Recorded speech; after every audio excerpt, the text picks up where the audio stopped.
Hi అండి, welcome back to our channel RD cooking baking vlogs. ఈరోజు నేను చూపించబోయే రెసిపీ చేదు లేకుండా కాకరకాయని ఎలా చేసుకోవాలో ఈ వీడియోలో చూసేయండి. ఇలా చేస్తే చేదు అనేది కాకరకాయ అస్సలు ఉండదు. చాలామంది కాకరకాయ కూర తినాలంటే భయపడుతూ ఉంటారు, చేదు ఉంటుందని. ఇలా చేశారంటే చేదు అస్సలు ఉండదు. మీరే చూసేయండి ఇప్పుడు దీని ప్రాసెస్ ఏంటో.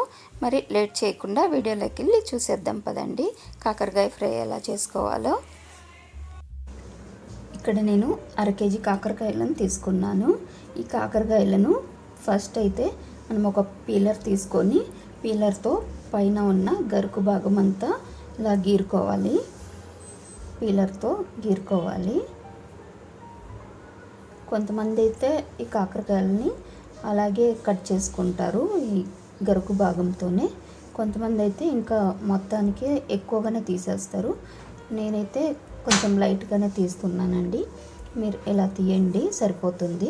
ఇప్పుడు కాకరకాయలకి మొత్తం గరుకు భాగం అంతా తీసేసిన తర్వాత వెనక ముందు తొడిమలు కట్ చేసుకొని ఇప్పుడు మీకు ఎలా కావాలంటే అలా రౌండ్ షేప్ అయినా లేదా ఇలా రౌండ్గా కట్ చేసి మధ్యలోకి 2 ముక్కల్లాగైనా కట్ చేసుకోవచ్చు. నేనైతే ఇలా కట్ చేసుకున్నాను. ఇప్పుడు ఈ కాకరకాయ ముక్కల్లోకి 1 స్పూన్ ఉప్పు వేసి తర్వాత కాకరకాయల్లో ఒక పావు వేసుకొని కలుపుకొని ఒక 3 గంటల సేపు నానబెట్టుకుంటే కాకరకాయల్లో చేదు అనేది అస్సలు ఉండదండి. మీరు కూడా కావాలంటే ఒకసారి ఈ మెథడ్లో ట్రై చేసి చూడండి, మీకే అర్థమవుతుంది. ఇప్పుడు నేను ఉప్పు పెరుగు వేసి బాగా పిసుకుతూ కలిపాను. ఇప్పుడు కలిపిన కాకరకాయ ముక్కల్ని ఇలా మూత పెట్టుకొని ఒక 3 గంటల సేపు అయితే నానబెట్టుకోవాలి. తర్వాత ఈ కాకరకాయలని 3 గంటల తర్వాత మూత తీసి ఇప్పుడు మనం ఈ కాకరకాయ ముక్కల్ని మరోసారి బాగా పిసుకుతూ ఇలా కలుపుకోవాలి. ఇలా బాగా పిసికిన తర్వాత ఇప్పుడు ఇందులో వాటర్ పోసి ఒక్కసారి మాత్రమే కడుక్కోవాలి. మీరు కావాలంటే వాటర్ పోయకుండా డైరెక్ట్గా అలా పెరుగులో నుంచైనా పిండి అయినా వేసుకోవచ్చు. నేనైతే వాటర్తో ఒక్కసారి మాత్రమే కడిగి బాగా నీట్గా ఇలా వాటర్ లేకుండా గట్టిగా పిండుకున్నాను. కాకరకాయ ఫ్రై కోసం కావలసినవి 4 ఎండుమిర్చి, కొంచెం కరివేపాకు, 1 ఉల్లిపాయ, 2 చిన్న సైజు టమోటాలను కట్ చేసి పక్కన పెట్టుకోవాలి. ఇప్పుడు స్టవ్ మీద ప్యాన్ పెట్టుకొని కాకరకాయ ఫ్రై చేసుకోవడం కోసం తగినంత ఆయిల్ని అయితే పోసుకోవాలి. ఆయిల్ వేడైన తర్వాత కాకరకాయలని ఇందులో వేసుకొని ఫ్రై చేసుకోవాలి. మధ్య మధ్యలో కలుపుతూ కాకరకాయ ముక్కల్ని గోల్డెన్ బ్రౌన్ కలర్ వచ్చే వరకు వేపుకోవాలి.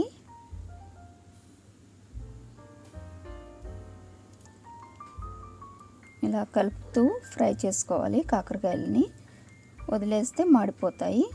చూడండి, ఈ కలర్ వచ్చే వరకు కాకరకాయ ముక్కల్ని ఇలా ఫ్రై చేసుకోవాలి. ఇప్పుడు ఇవి తీసి ఒక ప్లేట్లో పెట్టుకోవాలి. ఆయిల్ మొత్తం తీసేసి ఒక ప్లేట్లో కాకరకాయ ముక్కలు మొత్తాన్ని తీసుకొని పెట్టుకోవాలి.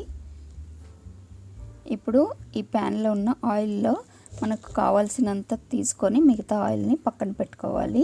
ఆయిల్ తీసి పక్కన పెట్టిన తర్వాత మిగతా ఆయిల్లో 1/2 టీ స్పూన్ జీలకర్ర, తుంచుకున్న ఎండుమిర్చి వేసుకొని కొంచెం ఇలా కలిపి ఇప్పుడు ఇందులో కట్ చేసిన ఉల్లిపాయ ముక్కల్ని వేసి దోరగా ఫ్రై చేసుకోవాలి.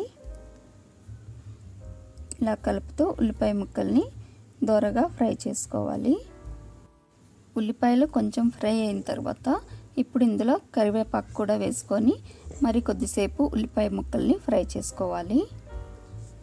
ఇప్పుడు ఉల్లిపాయ ముక్కలు ఫ్రై అయిన తర్వాత ఇందులో కట్ చేసిన టమోటా ముక్కలు కూడా వేసుకోవాలి. టమోటా ముక్కలు వేసి ఒకసారి ఇలా కలుపుకోవాలి. ఇప్పుడు ఇందులో 1/2 టీ స్పూన్ ఉప్పు వేసుకున్నాను. ఉప్పు వేసి టమాటా ముక్కల్ని కలిపి మూత పెట్టుకుంటే టమాటా ముక్కలు అనేది తొందరగా మగ్గిపోతాయి. మూత పెట్టి ఒక 2 నిమిషాలు మగ్గించుకుంటే టమాటా ముక్కలు అనేది ఇలా మెత్తగా అయిపోతాయి. టమాటా ముక్కల్ని మరొక నిమిషం పాటు ఇలా స్మాష్ చేస్తూ గరిటెతో ఇలా టమాటా ముక్కల్ని ఉడికించుకోవాలి. ఇప్పుడు ఇందులో 1/2 టీ స్పూన్ ధనియాల పొడి, 1/2 టీ స్పూన్ పసుపు, 1 టీ స్పూన్ కారం పొడి వేసుకొని ఇప్పుడు బాగా కలుపుకోవాలి. మసాలా అంతా వేసి కలిపిన తర్వాత ఇప్పుడు ఇందులో ఫ్రై చేసిన కాకరకాయలను వేసి మరోసారి బాగా కలుపుకోవాలి. కాకరకాయ ముక్కలు వేసిన తర్వాత కలిపి ఒకసారి మూత పెట్టి 2-3 నిమిషాలు మగ్గించుకోవాలి. ఇప్పుడు మూత తీసి మరోసారి కలిపి ఇందులో 1/2 టీ స్పూన్ బెల్లం పొడి వేసుకోవాలి. కాకరకాయలో బెల్లం వేయడం వల్ల ఎక్కడైనా కొంచెం చేదు ఉంటే అది కూడా పోతుంది. బెల్లం పౌడర్ వేసిన తర్వాత ఒకసారి కలిపి 1 నిమిషం పాటు మూత పెట్టి మళ్ళీ మగ్గించుకుంటే కాకరకాయ రెడీ అయిపోతుంది. నేను ఉల్లిపాయలు వేసినప్పుడు వెల్లుల్లి వేయడం మర్చిపోయాను.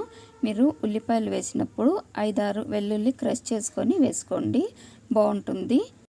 ఈ రెసిపీని మీరు కూడా తప్పకుండా ట్రై చేసి ఎలా వచ్చిందో కామెంట్లో చెప్పండి.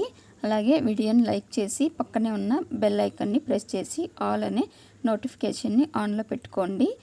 మన ఛానల్ని ఎవరైనా సబ్స్క్రైబ్ చేసుకోకపోతే సబ్స్క్రైబ్ చేసుకోండి. మరో వీడియోలో మళ్ళీ కలుద్దాం. Thanks for watching. Bye bye.